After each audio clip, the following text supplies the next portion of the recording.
Venkatesh Naik sir, capacity wise ಬಂದಾಗ Iran capacity ಏನಿದೆ ಇವತ್ತಿಗೆ, ಅಮೆರಿಕ ಕೆಪಾಸಿಟಿ ಏನಿದೆ? ಅಮೆರಿಕದ ನೆಲದ ಮೇಲಂತೂ ಏನೂ ಬೀಳಕ್ಕೆ ಸಾಧ್ಯ ಇಲ್ಲ ಸರ್. ತುಂಬ ದೂರ ಇದ್ದಾರೆ. ಒಂಥರ ಸೇಫ್ ಹೆವೆನ್ ಥರ ಅವ್ರಿಗೆ ಅದನ್ನೇ ಅಡ್ವಾಂಟೇಜ್ ಮಾಡಿಕೊಂಡು ಮಿಡಲ್ ಈಸ್ಟಲ್ಲಿ ಇರಾನ್ ಎಷ್ಟು ದಿನ ಅಂತ ಹೇಗೆ ನೋಡ್ಕೊಂಡಿರುತ್ತೆ? ಅಮೆರಿಕದ ಏರ್ ಬೇಸ್ಗಳನ್ನು, ಅಮೆರಿಕದ ಆರ್ಮಿ ಬೇಸ್ಗಳನ್ನು ನೋಡ್ಕೊಂಡು ಎಷ್ಟು ದಿನ ಅಂತ ಕೂತಿರುತ್ತೆ? ಮಿಡ್ಲ್ ಈಸ್ಟ್ಗೆ ಇರಾನ್ ಡ್ಯಾಮೇಜ್ ಮಾಡಲ್ವ? ಈಗ ನೀವೆಲ್ಲ ನೆಲೆ ಕೊಟ್ಟು ನನಗೆ ಈ ಥರ ಕಥೆ ಆಗ್ತಿದೆ, ಅಮೆರಿಕದಿಂದ ಬೇಕಾದ್ರೆ ದಾಳಿ ಮಾಡಿಬಿಡಲಿ ಅವರು, ಅಮೆರಿಕದ ನೆಲೆಗಳು ಮಧ್ಯಪ್ರಾಚ್ಯದಲ್ಲಿ ಇದೆಯಲ್ಲ ಅದು ನೋಡ್ಕೊಂಡು ಸುಮ್ಮನಿರಲ್ಲ ಅಂತ ಮೆಸೇಜ್ ಕೊಡಲ್ವಾ ಇರಾನ್ ಅಂತ ನನ್ನ ಪಾಯಿಂಟ್. ಅವ್ರು ಇರಾನ್ದು ಬೇಸಿಕ್ ಏಮ್ ಏನಂತಂದ್ರೆ ಇವರೆಲ್ಲ ಎಲ್ಲೆಲ್ಲಿ ಅಮೆರಿಕನ್ ಬೇಸಸ್ ಇದೆಲ್ಲ ಅವ್ರನ್ನ ಅಟ್ಯಾಕ್ ಮಾಡ್ತಿದಾರಲ್ಲ, it is as good as attacking America, as good as America. ಎರಡನೇದು ಅಲ್ಲಿರ್ತಕ್ಕಂತ ಪಾಪ್ಯುಲೇಷನ್ಗೆ ಒಂದು ಪಾಠ ಕಲಿಸಿದಂಗ ಆಗ್ತದ. ಇಲ್ಲೆಲ್ಲ ಏನಪ್ಪಾ ಅಂದ್ರೆ ಯಾವ ಎಲೆಕ್ಷನ್ ಇಲ್ಲ, ಏನಿಲ್ಲ. ಇವ್ರು ಕಿಂಗ್ಸ್ ಕಿಂಗ್ಡಮ್ದಿಂದ ಬಂದವ್ರು, ಒಬ್ಬ ರಾಜ ಅವ್ರು ಇನ್ನೊಬ್ಬ ರಾಜನಿಗೆ ಹ್ಯಾಂಡ್ ಓವರ್ ಮಾಡ್ಬೇಕು. ಸೊ ಜನರಲಿ ಏನ್ ಬರ್ತದಂತಂದ್ರೆ, ನಾವು ಅನ್ನೆಸರ್ಲಿ ಅಮೆರಿಕನ್ಗೆ ಜಾಗ ಕೊಟ್ಟು ನಾವು ಈ ಸಿಕ್ಕಾಕೊಂಡಿವಲ್ಲ ಅಂತಕೊಂಡು ಒಂದು democratic process, revolts against the king start ಆಗ್ತಕ್ಕಂಥ ಚಾನ್ಸಸ್ ಇನ್ ಫ್ಯೂಚರ್ ಡೇಸ್ ಅಲ್ಲಿ ನಾವು ಕಾಣಬಹುದು. ಎರಡನೇದು ಇದು ಏನಂತಂದ್ರೆ, ಈಗ ಇವ್ರದಲ್ಲಿ ಎಷ್ಟು ಡ್ಯಾಮೇಜ್ ಆಯ್ತು ಈ ನೋಡು. ಅಮೆರಿಕ ಇರಾನ್ ಕಂಪೇರ್ ಮಾಡಕ ಬರೋದ್ರೆ, ಯಾಕಂದ್ರೆ America is got heaviest stockpile of weapons left and right ಇಡೀ ವರ್ಲ್ಡ್ ದಲ್ಲಿ ಅಲ್ಲಿ ಎಲ್ಲ ಡಂಪ್ ಮಾಡಿದ್ದಾರೆ, ಸ್ವಂತ ಅಮೆರಿಕದಲ್ಲಿ ಕೂಡ ಇದೆ. But the question is, actual ಯುದ್ಧ ಸ್ಟಾರ್ಟ್ ಆದಾಗ ನಿಮ್ಗೆ ರೇಟ್ ಆಫ್ ಅಟ್ರಿಷನ್ ಅಂತ ಏನೇ ಇರ್ತದಲ್ಲ, ಏನಪ್ಪ ಒಂದು ಯುದ್ಧಕ್ಕೆ ಇಷ್ಟು ಮಿಸೈಲ್ ನಿಮ್ದು ಒಯ್ತು, ಇಷ್ಟು ಬ್ಯಾಟ್ರೀಸ್ ಒಯ್ದು, ಇಷ್ಟು ಏನಪ್ಪಾ ಅಂದ್ರೆ ಲಾಂಚರ್ಸ್ ಹೋದು, ಅದನ್ನ ರೀಕೂಪ್ ಮಾಡತಕ್ಕಂತ ಟೈಮ್ ಏನಿದೆಲ್ಲ ದಟ್ ಈಸ್ ಕ್ವೈಟ್ ಲಾಂಗ್. ಅದು ರೀಕೂಪ್ ಅದೇ ಮಿಸೈಲ್ಸ್, ಟಾಮಾಕ್ ಮಿಸೈಲ್ಸ್ ಇರ್ಬೋದು, ಟಾಮಾಕ್ ಮಿಸೈಲ್ ತಯಾರಾಗಬೇಕು 1 ವರ್ಷ ಬೇಕು. ಸೊ ಥರ್ಡ್ ಅದು ಏರ್ ಡಿಫೆನ್ಸ್ ಸಿಸ್ಟಮ್ ಏನಂತಂದ್ರೆ ಅದು ಆಲ್ಮೋಸ್ಟ್ ಏನಂತಂದ್ರೆ ಬ್ಲೈಂಡ್ ಆಗಿಬಿಟ್ಟಿದೆ ಅದು. ಸೊ ಇದೆಲ್ಲ ರೀಕೂಪ್ ಆಗೋದು, but it is very very time consuming. ಆಮೇಲೆ ಇರಾನ್ದಲ್ಲಿ ಏನಿತ್ತಂದ್ರೆ ಅವ್ರದ್ದೆಲ್ಲ ಮಿಲಿಟರಿ ಸಿಸ್ಟಮ್ ಏನಿದೆಲ್ಲ, everything is underground, under concrete and steel bunkers ಅಲ್ಲಿ ಇವೆಲ್ಲ ಲಾಂಚರ್ಸ್, ಮಿಸೈಲ್ಸ್ ಎಲ್ಲ ಇದೆ. ಏನಾದ್ರೂ ಇರಾನ್ ಕಡಿಮೆ ಬಿದ್ರೆ ರಾಕೆಟ್ ಫ್ಯೂಲ್ ಕಡಿಮೆ ಬಿಡ್ಬೋದು, ಕೆಲವೊಂದು ಫ್ಯೂಸಸ್, ಕೆಲವೊಂದು ಬ್ಯಾಟ್ರೀಸ್.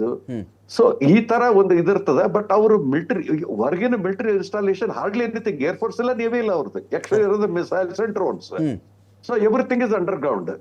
ಸೊ ಅವರು 40 ವರ್ಷದಿಂದ ತಯಾರು ಮಾಡಿದಂತ ಸ್ಟಾಕ್ ಪೈಲ್ ಈಗ ಏನಪ್ಪಾ ಯುದ್ಧದಲ್ಲಿ ಅವ್ರದ್ದು ಕ್ಯಾಲ್ಕುಲೇಷನ್ ಪ್ರಕಾರ ಎಷ್ಟು ಖರ್ಚಾಗಿದೆ, ಎಷ್ಟು ರಿಕೂಪ್ ಮಾಡ್ಬೇಕು ಅಂತಕೊಂಡು ಅದು ಪ್ರಕಾರ ನೋಡಿದ್ರೆ Iran has recouped faster than America and Israel.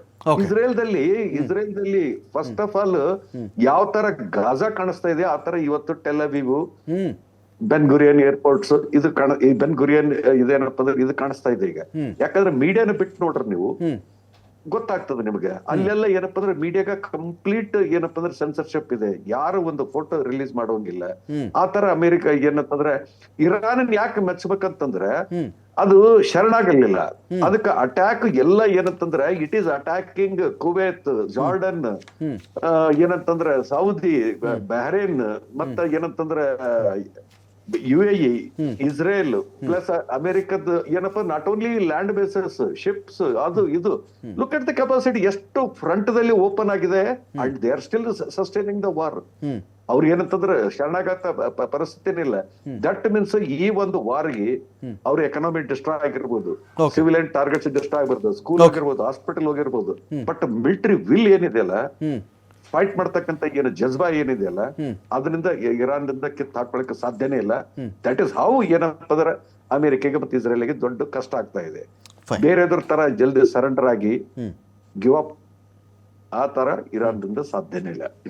Fine. Thank you Venkatesh Naik sir, ಸಾಕಷ್ಟು ವಿಷಯಗಳ ಬಗ್ಗೆ ಮಾತಾಡಿದ್ರಿ. ಥ್ಯಾಂಕ್ ಯು ಸುನಿಲ್, ಸಾಕಷ್ಟು ವಿಷಯಗಳ ಬಗ್ಗೆ ಮಾತಾಡಿದ್ರಿ. ವೆಯ್ಟ್ ಮಾಡೋಣ. ಮಧ್ಯಪ್ರಾಚ್ಯದ ಮೇಲೆ ಏನೋ ದಾಳಿ ಆಗಲಿ ಅದರಿಂದ ನಾವು ಖುಷಿ ಪಡ್ತೀವಿ ಅಂತ ಅಲ್ಲ. ಅಂದರೆ ಈ ಮಧ್ಯಪ್ರಾಚ್ಯದ ಶಾಂತಿ ಇದೆಯಲ್ಲ ಬಹಳ ಬಹಳ ಮುಖ್ಯ.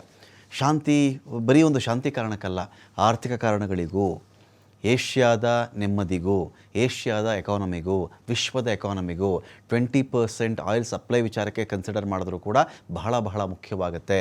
ರೆಜಿಮ್ ಚೇಂಜ್ ಮಾಡ್ತೀವಿ ಅಂತ ಬಂದು ಹೋರ್ಮುಜಲ್ ಟೋಲ್ ನಾನೇ ಹಾಕ್ತೀನಿ ಅಂತ ಟ್ರಂಪ್ ನಿಂತ್ಕೊಂಡಿದ್ದಾರೆ ಅಂದರೆ ನಿಮಗೆ ವ್ಯಾಪಾರಿ ಉದ್ದೇಶ ಬಿಟ್ಟರೆ ಇದರಲ್ಲಿ ಬೇರೆ ಇದ್ದಂಗೆ ಕಾಣಿಸ್ತಾ ಇಲ್ಲ. ಜೊತೆಗೆ ಕಳೆದುಕೊಂಡಿದ್ದಾರಲ್ಲ ಮರ್ಯಾದೆಯನ್ನು, ಅಮೆರಿಕದಲ್ಲಿ ಟ್ರಂಪ್ ಕಳ್ಕೊಂಡಿರೋದು, ಇದೇ ಇಸ್ರೇಲ್ನಲ್ಲಿ ನೆತನ್ಯಾಹು ಕಳ್ಕೊಂಡಿರ್ತಕ್ಕಂಥ ಮರ್ಯಾದೆ, ಆ ಮರ್ಯಾದೆ ಇನ್ನೂ ಕಳ್ಕೊಂಡು ಚುನಾವಣೆ ಪೋಸ್ಟ್ಪೋನ್ ಮಾಡುವಂಥ ಟ್ರಿಕ್ಸ್ಗಳ ಇವು.